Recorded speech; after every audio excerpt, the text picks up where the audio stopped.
I just wear the same thing. You wear the same thing every time. Yeah, only have one shirt, one hoodie, one pair of underwear. I'm just in my underwear. Just turn it inside out. Yeah. So how are you? Good. We got a movie. We did. What'd you think? That was a really good pick. It was interesting. I never I've heard of George C. Scott. You know, he's a famous actor, and it's like I don't think I've ever seen anything he was in. So it's like excellent. I think he was in Patton. I remember seeing Sure, that and I just haven't seen the ones he was in. Very, very surprised at the movie when I started watching it and going, is like it wasn't sort of making sense at the beginning. You're trying to put things together. It looked like a real serious insider money stealing, laundering case kind of thing. And all of a sudden it starts unfolding in a totally different way. Well, it's funny. The music really showed you it was trying to be humorous at times, and I wouldn't have known if it wasn't for the music.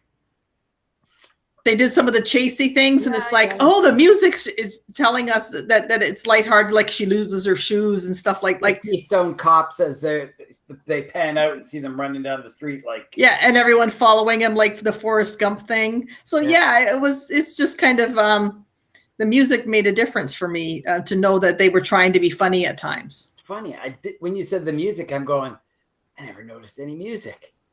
I didn't even notice any music. Yeah, I notice it now because Anne talks about how the kids get scared during certain movies is not because what's happening. It's the music is so intense, and if you're keyed into it, then it changes how you feel about what's going on. So was there like music when they walked into that room and where the school was? School of Horticulture or whatever, and then they walk into the room and all of a sudden it's from darkness to bright light and they're looking like this, and we're all trying to wonder what they're seeing because they're like in amazement going, was there music then? I can't remember, but like same with like when they were coming up to a place and they were going up the stairs, I think there was comical music, and it's like, oh, okay, they're expecting something quirky or funny to happen. So it's just interesting. Yeah. No, the only thing that felt a little out of place was the marching down and everybody joining them, because all of a sudden they were gone and they weren't mentioned, or you know what I mean? Yeah. Like following now big parade. I thought that's going to amount to something as a group. Well, it didn't. They left the group and now they're off on their own and the group is gone. Yep. And where did they go? They should have been at the wedding at the end or something. You know what I mean? Like that. Yeah. That would have been to have that exact same group all in the same order, standing behind as they're getting married kind of thing would have been. Yeah, I found the ending a little unsatisfying with like they don't really, you don't get to see sort of what happens. Like there's no where they come to and discuss what's happened. It's just kind of they're all going, oh, and that's where it leaves off at the end. So I think that's what they're trying to do, but it was I kind of would have liked to see what the ending was. I thought somebody could have written a much better ending. I could have written a better ending than they had. Have you seen the movie K-Pax? Yeah. Can't remember it, but yeah. At the end, it was the same thing. It was a bright light that determined the question of whether he's right or wrong. I mean, we know he's wrong, but you have this little hope in your heart that he's right. It stays there continuously. Well, what I like about this one is that she's the psychiatrist and he's the patient, and you think at the end he's not going to be the patient anymore, he's going to be cured or whatever it is, but it's kind of like, no, she just accepts him the way he is, and that's kind of cool. I like that. She saw the other people unfolding that way, and they were accepting of him, and they had a great life because they were accepting of him. And you're right, that may have been the answer, which was, I hear it too, and there is nothing to hear. And but what's the bright light coming onto their face? Like what? Yeah. Like what? I mean, it's a fading of a camera, but I don't. Yeah, I agree. It would have been nice to have a little bit more information. I liked a bunch of some of the stuff. Like the first time you see her, she's the psychiatrist taking care of Mr. Small, I guess it is. And when you walk in, she's the one that looks like she's the patient. Yeah, and yeah. she's not. So I thought that was kind of, a fun way to do it. And yeah, there's a bunch of things I liked about the way they handled it. I like Joanne Woodward, and I haven't seen her in much. I liked her when she was on the Carol Burnett show, and Carol says she's the most wonderful lady. Was she married to Paul Newman? Or am I wrong about that? Yeah, I think maybe. But I have, again, can't say that I saw any movies that she was in, and it was kind of fun to see. Oh, there she is acting away. So maybe we should say this is a movie, 1971 movie. Yeah. George C. Scott and Joanne Woodward, called They Might Be Giants. Yes, They Might Be, which is a reference to the Don Quixote story, tilting at windmills. I like the other references too, the Scarlet Pimpernel. What was the other one? Don Quixote, like when you say it's a reference to it, they did reference it, but you're saying that They Might Be Giants is from Don Quixote? Yeah. Don Quixote saw, I can't remember, Sancho Panza, whatever his name is. He saw windmills and he thought that they were giants. And so the idea of tilting at windmills is a fairly well-known theme, or whatever you want to call it. So what does tilting at windmills mean with the word tilting? Engaging something under the wrong comprehension. Like you're not seeing what you really are seeing. Okay. You think it's something else. I've never heard tilting being called that. Tilting at windmills. I've heard tilting at windmills. I just thought it was like tilting on an angle, tilting at windmills. Like I had no idea tilting had that other definition. That's pretty cool. Yeah, I haven't read the book myself, but I know enough about some of the themes of it that it's pretty interesting. And again, the Sherlock Holmes stuff. I really like Sherlock Holmes, and they had enough of the, your father was a whatever, and you used to have acne until you were 20, and all these little things. He didn't ever explain how he knew it. But it reminded me of when Mr. Data was on Star Trek Next Generation. He played Sherlock Holmes for a little bit, and that was it's like, this is another take on Sherlock Holmes, because Sherlock Holmes is a very well-known literary character. Yeah. Monk, I guess, is a little bit like the character Monk in the series called Monk. You know that one? Mm-hmm. He's sort of a little bit like that, where he's a bit autistic, and therefore he can think outside where everybody else can think. Yeah, very observant in ways that we don't see, and they all make sense once once they explain it. But this one didn't explain too many of it, so that would have been kind of fun. But and he did that, Dear Stalker Cap, really traditional Sherlock Holmes. I appreciate some of the other ones. Like there was one done, I think the BBC did one, and I really liked him. That was one of my favorite portrayals of Sherlock Holmes. I have something from like 2016 or something, 4 seasons of 4 episodes each. And who was the guy playing it? Famous guy, famous British actor, long face. He was in. Cumberbatch. Yeah. Cumberbatch. Benedict Cumberbatch. His fans are Cumberbitches. I don't know why I remember that, but that's pretty funny. I do have to thank you for not giving me a 4-hour movie. Yes. There's nothing wrong with seeing it as long as you're prepared for it. Is when you're not prepared for it, it's like, oh crap.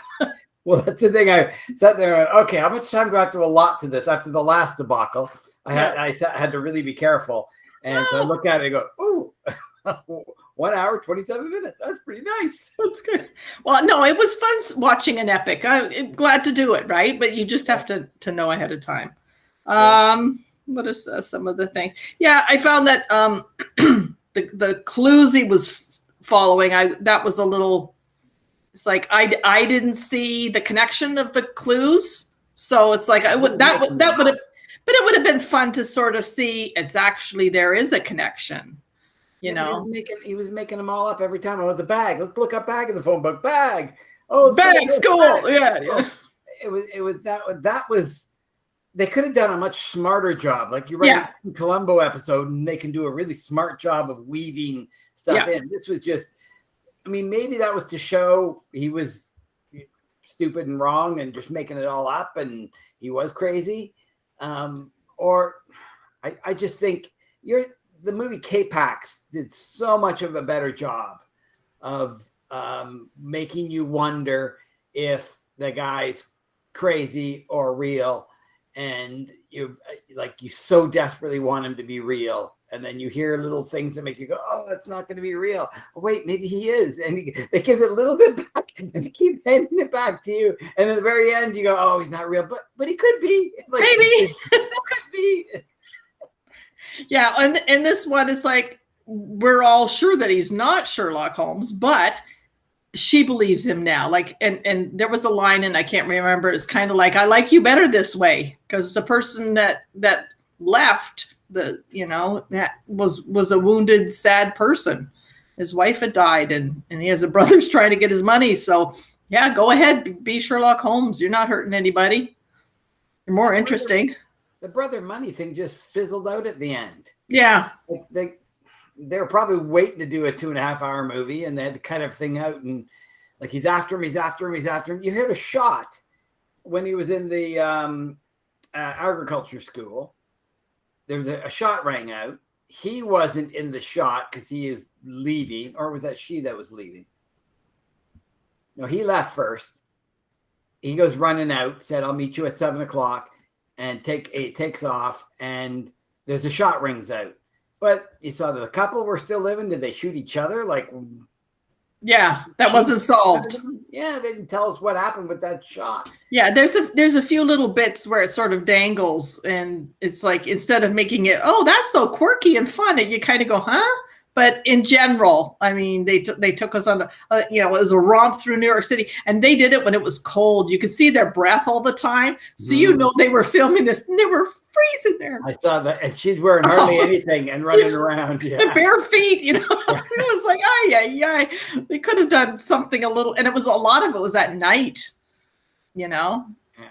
So, yeah, I liked, there was a lot of stars who I knew. It's like, this is their beginnings of their careers and so on. The lady from Golden Girls was the sister-in-law. Yeah. And Paul Benedict was on The Jeffersons, and just a bunch of other ones. Yeah, no, it's funny because this movie, because of all the holes they left in it, and it could have been a 2.5-hour movie. I'm guessing they actually filmed much more, and they had to cut it up to make it fit into the theatrical release that they wanted. But I have always had this idea that somebody should go back and find the old films, take the old footage, and stitch together and turn it into the 2.5-hour movie that it could be, and sell it to new fans or old fans of movies, and they'd pay a pretty penny, and you just got to do a bunch of editing to put together a much better story. Yeah, when you release DVDs, put all the deleted scenes in there and see what it, real fans. The thing is, my guess is that it didn't sell enough for them to know that they had real fans who were willing to pay extra money for, that kind of thing. Like, I wouldn't have spent money on that movie. I don't know if somebody came out and edited, let's say, 20 movies, and they put them together, and then they had a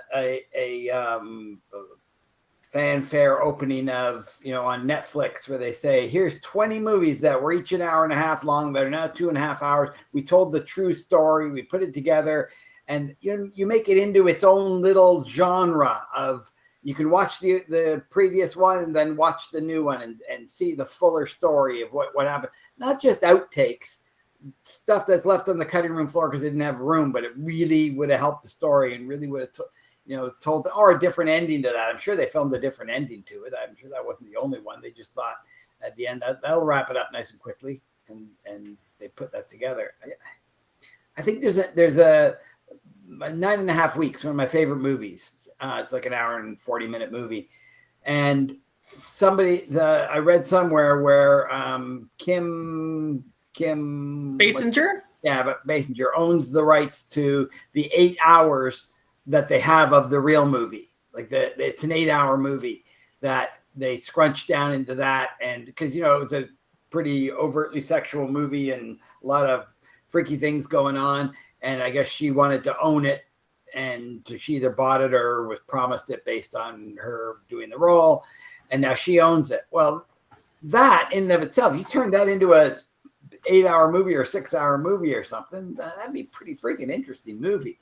Because it seemed like it was a cutouts of scenes. Like they meet, these things happen individually, and then it goes sour. And like they could have weaved a nicer, more detailed story in that, but they just didn't. So I don't know. I think there's an opening for that. You don't got to make $1 billion off of editing 20 movies. You know what I mean? You need a staff of 3 people working for 6 months, and so your hard costs on that are $200,000, and you have 20 new movies.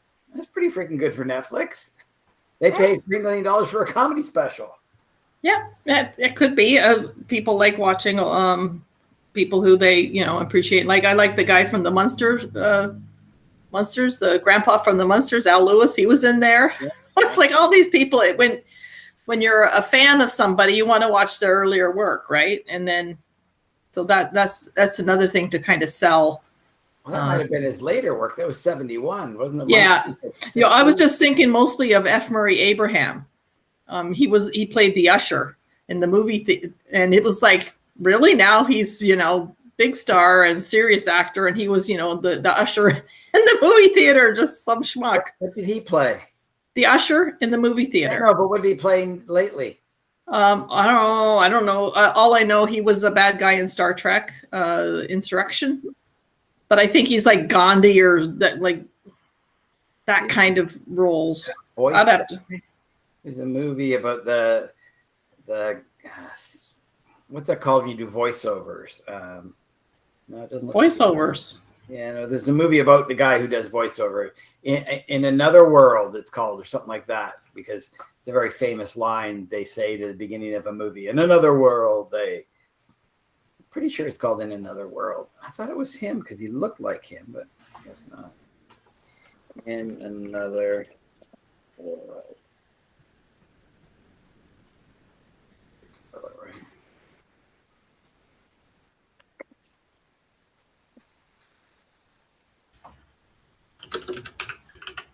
2018.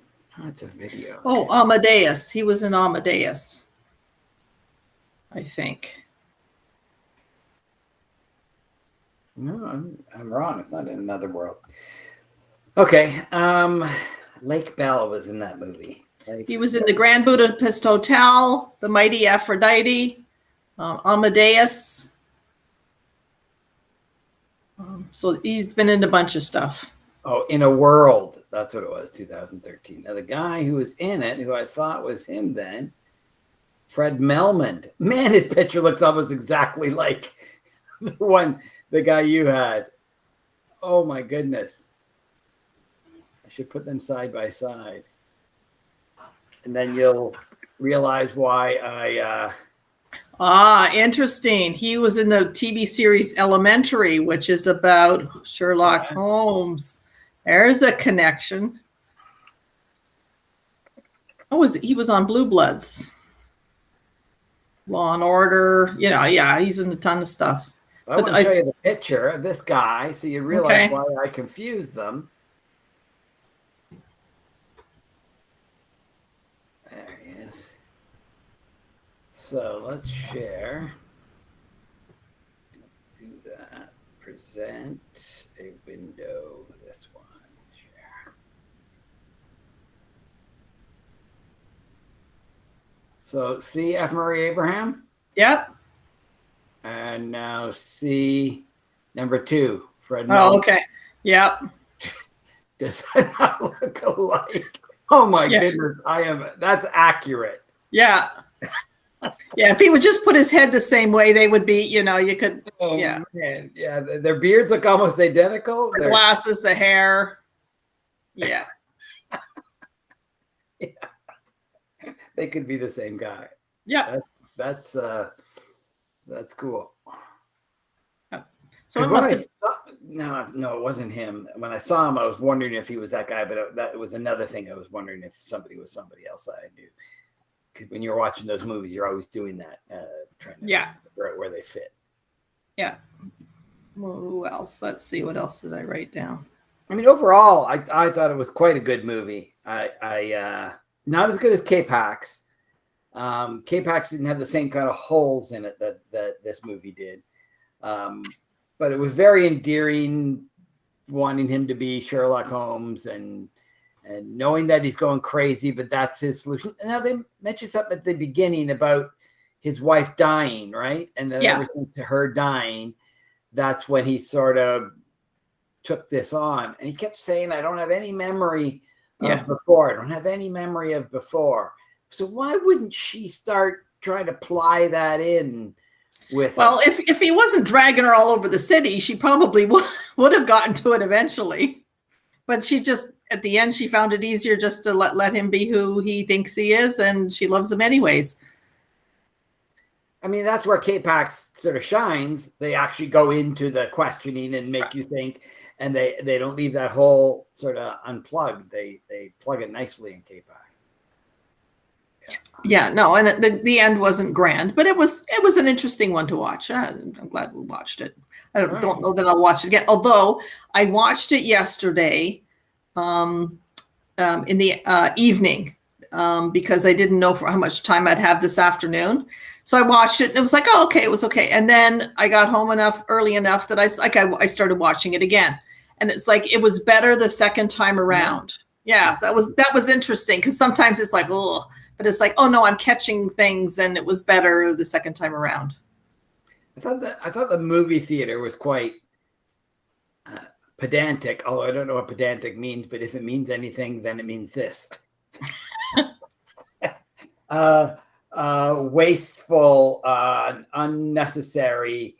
You have the kissing couple in the back, and you have the drunk, whacked out guy falling asleep at the front, and then the woman who just let me watch the movie over there. You had three totally different types of people all coming in to watch a Western, and then she puts up a little bit of a struggle, and then the usher is called to get her out of there. And yet everybody else is causing more of a kerfuffle than she is, but because they're the people who are normally there, they're the ones who are get to dictate what goes on. That was just sort of silliness that happened that way. It could have been so much more realistic. Well, one of the things, I don't know whether I liked it or I didn't like it, but every person he ran into, they all go, "Oh, Sherlock Holmes, it's so nice to see you." And it's kind of like they're also accepting of him being the way he is. The thing in the telephone, the operator thing, I thought that was kind of good. Her trying to explain, like, what do you call that? Red tape and stuff like that. Pedantic is to describe someone who annoys others by correcting small errors. That's what pedantic is. Oh. Well, that's what we've been doing. Correcting their small errors. I'm the pedantic one here. Yeah. Yes. That scene, I didn't like that scene too much because, again, they could have done so much more with it. It became the funny thing of, oh, no, I can't call information. I am information. You know what I mean? That was a little bit. Yeah, some scenes sometimes in movies, they're in such a way that you think, I wonder if, the director or the screen, whatever, someone had a friend who they want to give a little role to, and they just do that. And they, Or I more think they took, 10 takes and they go, oh, one of those will work. And then they looked at the one, oh, we can't really use that one. Let's go back to that one. Okay, that wasn't quite right, but let's just end it off. I mean, I'm sure movie making is a lot of those kind of decisions where you just, okay, we got to finish it. We got to pick one of them. Just go with it. And it just, that scene. And how about when he was shot? Yeah. And it looks, he's dead. Oh my goodness. So he was shot from the window. And he's not dead. Gets up, and he didn't talk about where the bullet hit, that he was wearing it grazed it just grazed him. Well, then if it grazed you yes. down into a, like, oh my goodness, you don't know what's happening. You put your hand on your head, you're going, is my skull in one piece? Yeah. Well, I like the way he's like, stop leaning on me, or too. Like, I thought that was kind of a fun little report, because of course it's like, I would be better if you were not, leaning on me. I like how they made her a bit of a klutz in the kitchen, and she was just this because otherwise you couldn't like Aardvark. You don't want to have a psychiatrist who's like, wow, you don't want someone so out there that you no longer trust the psychiatric profession because you see someone so inept or whatever. So she was just quirky and inept enough just to. But she was very down on herself, or actually the other people around her were down on her, and she's a lonely old spinster who can never get a guy, and he even said, you've never loved anybody who's loved you back, and you're not even good looking, and I'm looking at her going, she's pretty attractive. Like how are they? I mean, you could have made her look more like given her messy hair and worse clothing, and she looked great. Like to sit there, why in the 70s was that considered like a waste of space girl? You know what I mean? Yeah. That didn't seem realistic to me. They put a pretty attractive person in that role and made her attractive. Yeah. Well, I was glad to watch her. For sure. I thought she was the best part of the movie, actually. Do you remember the guy who was running the library, that Jack Gifford? Do you remember what role that you would have seen him in? He was in All in the Family. He was the Jewish watchmaker who was trying to get Archie to sign up to be the doorbell ringer inventor thing. And he ends up dying. Yeah, I don't remember him in there specifically, but I've seen him in lots of different roles. Yeah. No, I liked him in that one because the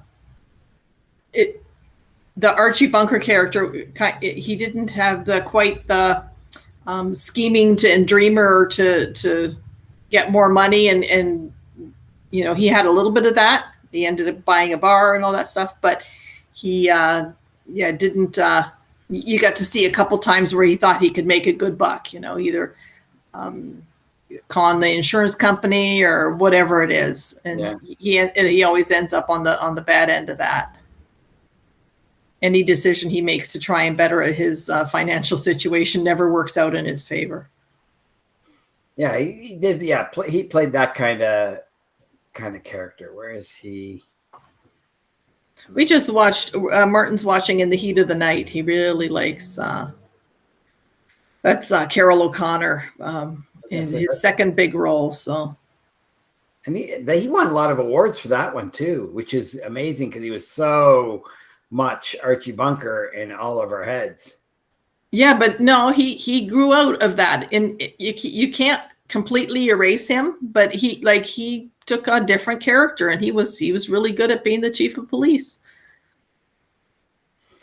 Yeah, when him and Jackie Gleason died, both of those guys sort of reminded me of Dad. You know what I mean? Like and Fred Flintstone. I don't remember when he died. When did he die? Oh, he's still alive. Yeah. Yeah, and Mom was Carol Burnett. Yeah. Queen Elizabeth. Not my brain, but Edith Bunker. No, I didn't see Mom and Edith. Very little bit. No, I thought of Dad as Archie. Yep. And you as Gloria, sure. Martin's meathead. Well, it was the same kind of disaster when you guys met. It was the same kind of upheaval in the family. Well, it was just the first. That's all. Yeah, for sure. They had no idea how to handle. They were happy to get rid of me. Oh, I don't think they were happy to get rid of you. They were scared crapless that you're getting married too early. I don't know that. I never saw that. Really? Oh, I didn't see that they're happy to get rid of you. I really saw that they went, oh my goodness, she's making a mistake. Yeah, no, well, it's worked. It worked out. Oh no, obviously. You were right and the worrying was wrong. Well, all parents worry to a certain degree. It doesn't matter what it is, but for sure. Yeah. But so next month, maybe we watch a movie together. I don't know how we report on it if we're sitting in the same room. I'll go home and then we'll report on it like a week later or whatever. Something like that. We'll figure it out. Yeah, I'll have to think of a movie now to watch.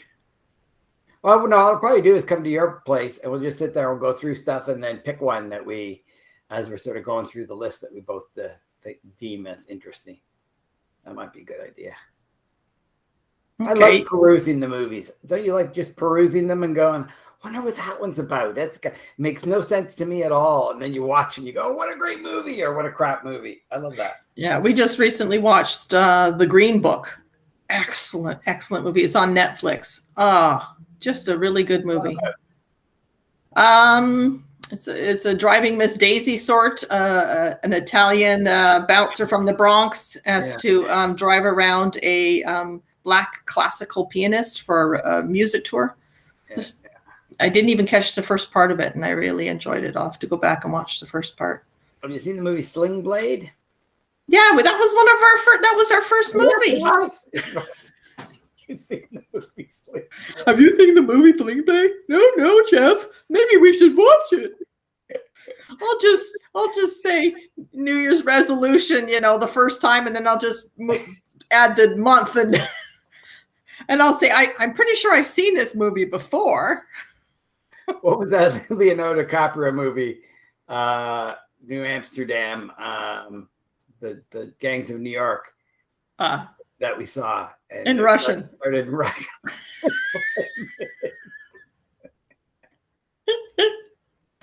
Well, there's some stuff that you kind of watch and it's like, oh, okay, that it's set on the wrong setting somehow or whatever. That happens. It was set on using the Russian language for whatever reason. Silliness, but okay, that's good. Okay, we can stop recording. I will stop recording. And we'll see you all next month. Yeah.